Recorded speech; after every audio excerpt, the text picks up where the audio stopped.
Estaba leyendo, estudiando la escritura ayer y este pasaje, que es un pasaje que yo creo que la mente del Espíritu Santo participó activamente, aunque los hombres no se dieran cuenta, porque hay muchas veces que el Espíritu Santo nos usa y nosotros no estamos conscientes de que es el Espíritu Santo. Como por ejemplo cuando el sumo sacerdote profetiza y dice: conviene que un hombre muera por el pueblo y no todo el pueblo. Y dice la palabra que eso lo dijo no porque otra razón, sino porque era, siendo sumo sacerdote, profetizó. Pero posiblemente Caifás o Anás, no sé quién de los dos fue, no se dio por percatado de que era el Espíritu Santo el que estaba hablando. Cuando Pedro habla que los profetas profetizaron acerca de la salvación, esto, y dice Pedro, hablaba un poquito eso el viernes con la iglesia, dice: ninguna profecía es de interpretación personal. Eso quiere decir que la profecía no surgió por voluntad humana. Es decir, los profetas, algunos de ellos, escribieron inspirados sin entender plenamente, porque dice que inquirieron y trataron de averiguar, porque la profecía es origen divino, porque es la mente de Dios para llevarnos en la luz, llevarnos hacia la gloria celestial. Y en ese sentido y en ese concepto, yo creo que aún cuando se formó el canon de la palabra, cuando escribieron los evangelistas, el Espíritu Santo estuvo metiendo ahí sus pensamientos, de tal manera que creo que no hay que encontrarle el sentido. Porque hay pasajes incrustados que a veces no tienen relación con el resto del capítulo. Por ejemplo, si usted observa el capítulo 21 de Lucas, nos habla de las ofrendas, pero todo el capítulo es un capítulo escatológico, nos habla de los tiempos del fin. Sin embargo, yo creo que la mente del Señor, que es inmensamente grande, amén, dejó incrustadas algunas escenas en esos capítulos para darnos a conocer verdades espirituales, para que nosotros entendamos aspectos del reino de Dios.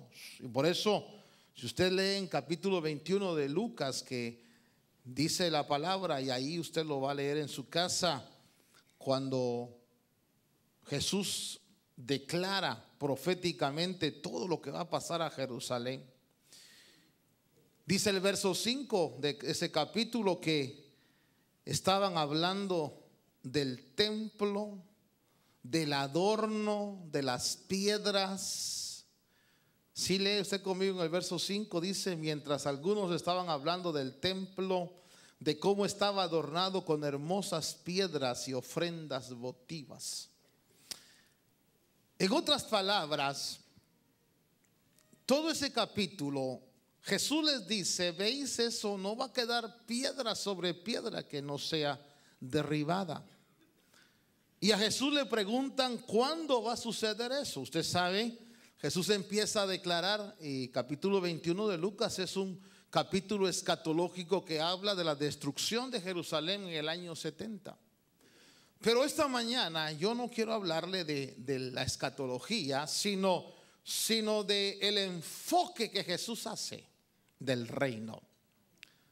No específicamente le quiero hablar de ofrendas, no se sienta, no diga: hoy van a hablar de las ofrendas en el tesoro. Me llama la atención, vaya conmigo a Marcos, que en Marcos el evangelista dice en el capítulo 12, cuando tenga Marcos capítulo 12, por favor me dice amén. Quiero que busque el verso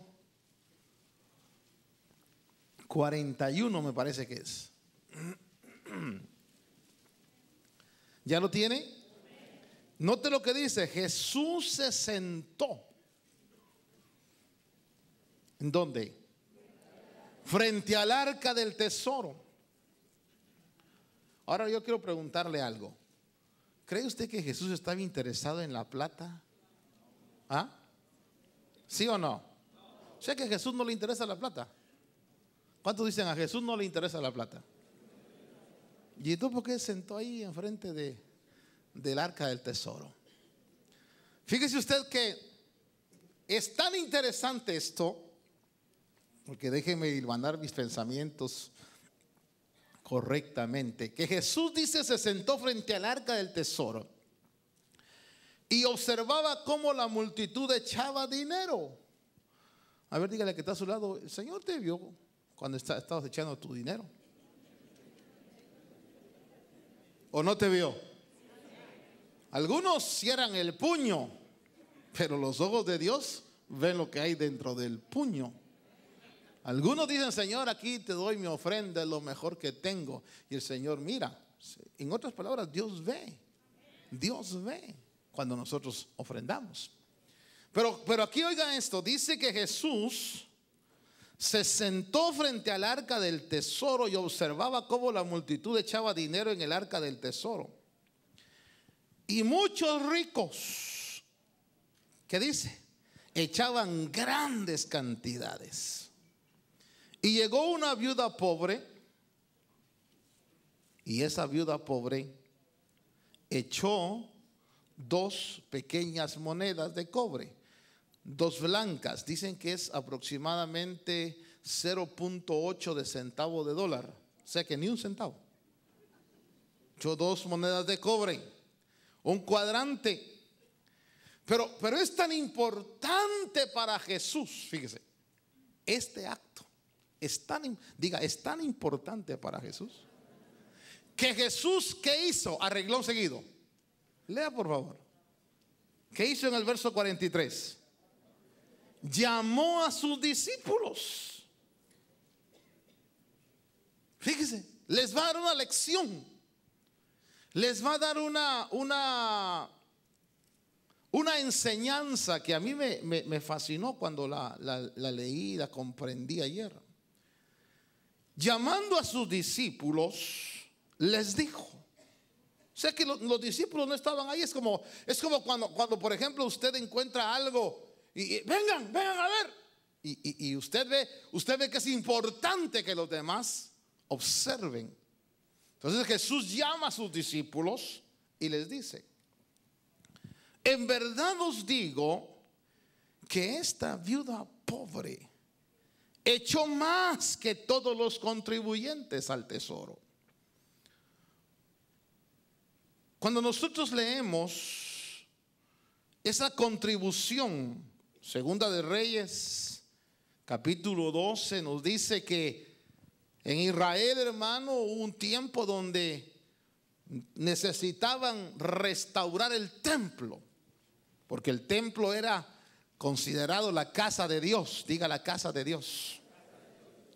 Y entonces el templo estaba destruido, estaba, hermano, en ruinas. La gente llevaba sus ofrendas y a los sacerdotes por ley le correspondían las ofrendas del pueblo de Israel. Eso lo encuentra usted en la ley. Y entonces los sacerdotes agarraban las ofrendas, pero no reparaban el templo. No invertían en la reparación del templo.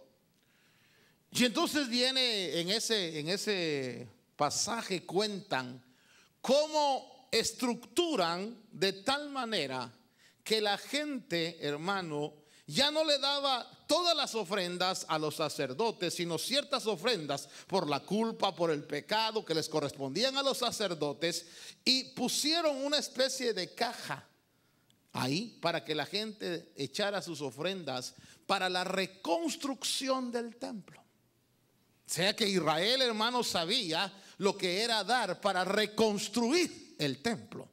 Y entonces ya cuando juntaron ese dinero, ya lo ponían en manos de administradores y empezaron a reparar el templo. Por eso dice ahí que echaban en los contribuyentes, todos los contribuyentes al tesoro. Jesús se da cuenta de que esta viuda pobre echó más que todos. Y entonces dice en el verso 44, porque todos ellos echaron de lo que les sobra, de su abundancia, pero ella de su pobreza echó todo lo que poseía, todo lo que tenía para vivir. Diga todo. Siempre me he preguntado cómo será la economía en el cielo. ¿Nunca se ha preguntado usted eso?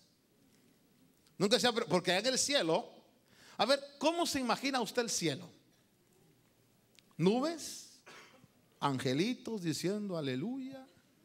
¿O será un planetón tremendo con una ciudad tremenda y con familias? ¿Qué crees? ¿Habrán familias en el cielo o no habrán familias? ¿Y cómo será el cielo? ¿Cómo será la economía en el cielo? ¿Habrán pobres en el cielo?